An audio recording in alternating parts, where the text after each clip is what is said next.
Human saan pay laeng anideklaraan ng Rugiti summer wenno dry season, mariknan ti bara ti panyempo ken maysa kadigiti likliklikan ti heat stroke.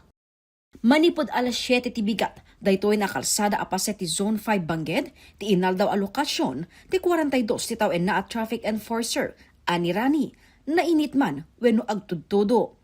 Iti 5 ataw ennan iti trabaho, numan pay gagangay kenkwana ti mapudutan, pasaray marikna na ti maulaw, nang runa iti kangitingit ti init. Nagdadala po ako ng tubig, ma'am. Tapos pag towel po, ma'am, minsan binabasa ko po, tapos yung pong pinampupunas ko po sa mukha ko, ma'am, para medyo maiwasan po yung init ng ma'am, ng panahon sa katawan po natin, ma'am. Hindi ka lumililim? Lumalapit din po ako, ma'am, pag alam na alam ko na po na sobrang init na po talaga. Lumililim po ako, ma'am, pero saglit lang po, bumabalik din po ako agad. Maibasar ti record ti Provincial Health Office, awan ti kaso ti related heat stroke iti probinsya, iti napalabas ken ita atawen.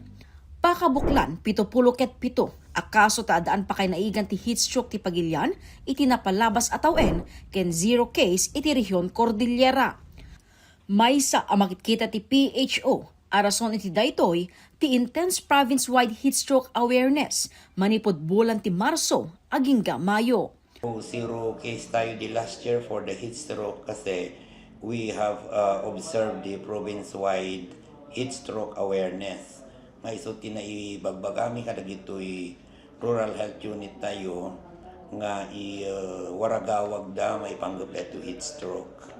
Well, we have so many prevention strategies like stay hydrated, uminom dati adong danom, tapos avoidaran dati pa naginom ti kape kun arak, and then handa unay nga rumwar, limit the outdoor activities between 10 a.m. to 4 p.m.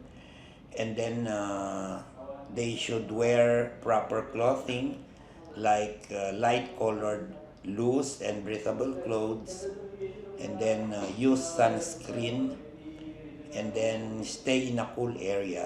Nagpaligipmet ti PHO, aliklikan ti panagtalinaed iti ruwar, iti oras ti alas 10 ti bigat, aging ga alas 4 ti malem, ken panaginom ti adu-adanom. Panaka first aid nang tulay jay no ma-heat stroke da, iyalis tayo da jay tao nga ma-heat stroke, iyain ti cool area wano shaded area. Tapos ikatun tayo jay, no naposkul ti bado na, ikatun tayo jay bado da. And then i-apply tayo ti cold compress jay neck, armpits, and then no ada ti electric fan, mabalin tayo nga electric fanan. Yon. Santo may to, sir? Santo maipanto jay nearest hospital or health facility. Mangnamnama ti PHO ngagtalinaed as 0 casualty wenno awan ti pumusay gapo iti heat stroke iti probinsya. Jessica Boreta, Balitang Solid North.